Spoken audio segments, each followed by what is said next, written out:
All right, so move on to the next segment. We're going to pivot over here to the world of wrestling. And I'll be sharing my WWE SummerSlam Night 1 summary. Now, I am late to the party. I get it. SummerSlam Night 1 took place 8 nights ago. And I was on vacation, so I didn't get a chance to watch it in full time. Or I didn't get a chance to talk about it on the Combat Series for you guys. So, I will give my Night 1 summary first. So in the opener, you had Roman Reigns and Jey Uso defeat Braun Breaker and Bronson Reed in tag team action. Now, Now, my thoughts on this opener, I thought this was a really good opener. I thought it was a solid tag team match. I thought all 4 wrestlers played a big role to make this SummerSlam opener feel special. And it was good tag team wrestling that was displayed by Braun Breaker and Bronson Reed, the 2 wrestlers that are a part of the Seth Rollins faction, alongside Paul Heyman. But there were some good spots in this match. I mean, Braun Breaker flying over the top, crashing on the announce table. The hot tag by Roman Reigns basically got a big pop from the crowd, and that was a big moment in the match during the midway point. And I can't even remember the last time that Roman Reigns did a flying dive on the outside of the ring, but he took that risk and executed it well on Braun Breaker and Bronson Reed on the outside of the ring. That was vintage Roman Reigns, his younger wrestling days. But Bronson Reed taking out both Roman Reigns and Jey Uso with the suicide dive on the outside of the ring was a good spot as well. The massive spear that Roman Reigns delivered on Braun Breaker, spearing him through the apron, and the 1D that Roman Reigns and Jey Uso was a good spot as well that they hit in this match. But storyline-wise, it was great that Braun Breaker was set to spear Jey Uso, but it was Roman Reigns that ate the bullet for his former right-hand man, and Jey got hit with a spear. Jey Uso took out Braun Breaker and Bronson Reed, hit the finishing splash on Bronson Reed, and Roman Reigns and Jey Uso stood tall in the opener of SummerSlam. Great to see the family back together and get some revenge on Seth Rollins' faction that has had their number in the last few weeks on the red brand of Monday Night Raw. So the next match in tag team action, once again, you had Charlotte Flair and Alexa Bliss defeat Raquel Rodriguez and Roxanne Perez to become the new women's tag team champions. Now, I thought this was a solid tag team match for the time that they got to spend in the ring. Roxanne Perez and Raquel Rodriguez's tag team chemistry was on full display. I thought they've been in a really solid tag team since Liv Morgan had to step away with injury. Roxanne Perez has stepped into this role very well, teaming up with Raquel Rodriguez when they did hold the Women's Tag Team Championships. But towards the end of the match, you can see there was some friendly fire mistakes that Alexa Bliss accidentally took out Charlotte Flair. Roxanne Perez hitting the Pop Rex on Charlotte Flair, only for Alexa Bliss to break up the 3 count, a possible 3 count. And both Alexa Bliss and Charlotte Flair were in sync, hitting their finishers together on their respective opponents for Charlotte Flair and Alexa Bliss to win the women's tag team titles. Now, this is actually really interesting. I didn't think this tag team would work the way it has, but you can see the chemistry between Alexa Bliss and Charlotte Flair is growing, and you can see Charlotte Flair actually having fun in that wrestling ring, so that's great for all parties involved. And we get to see how this tag team reign between Alexa Bliss and Charlotte Flair will play out with the women's tag team titles. Now, the next match, you had Sami Zayn defeat Karrion Kross. Now, this was a decent match. It was more about storytelling rather than in-ring work in the match. And that's what will be remembered for. Basically, Karrion Kross trying to make Sami Zayn cross over to the dark side, but the beloved underdog Sami Zayn wasn't going for it.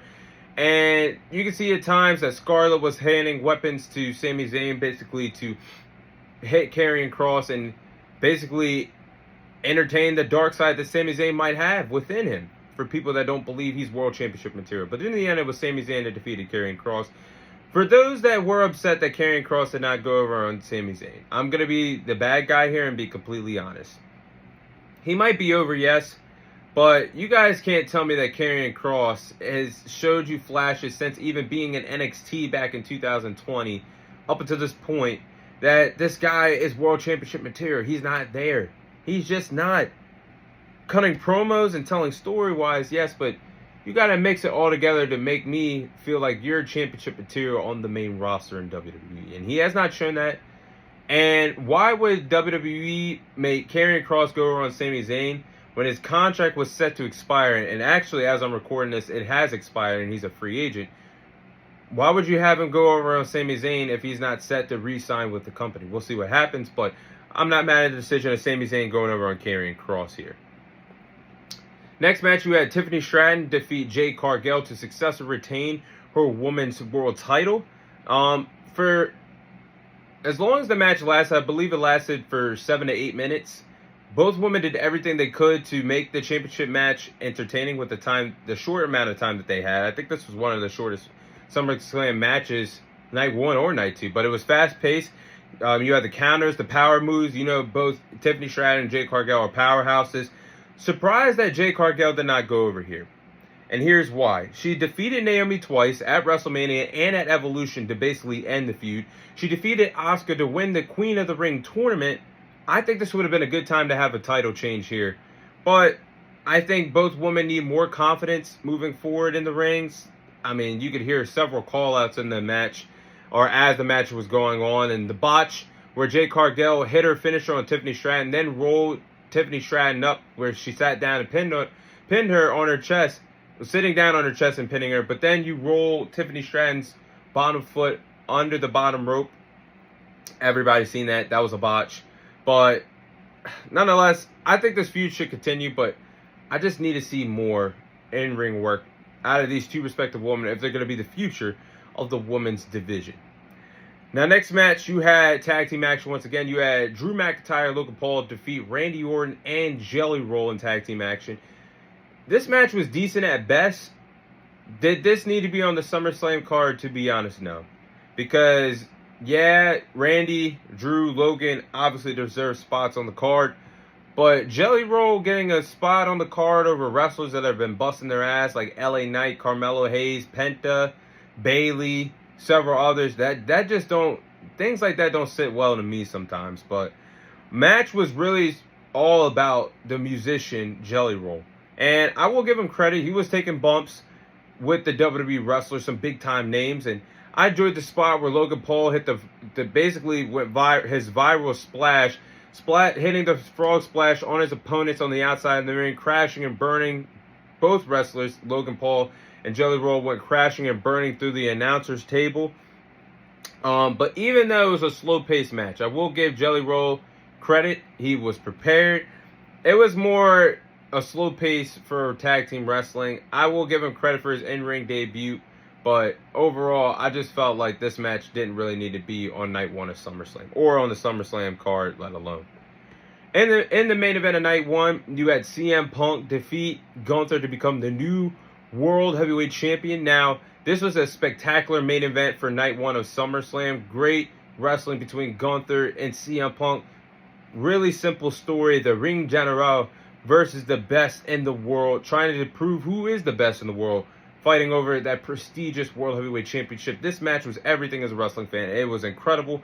Physical violence, blood, sweat, tears, you name it. I need to see this matchup again between Punk and Gunther. But the story was surrounded also with CM Punk in his late 40s. Was he still good enough to be world champion at this time of his WWE career? We're in the twilight years of Punk's career. He doesn't have much left, but Punk pulled it out, defeating Gunther, being a name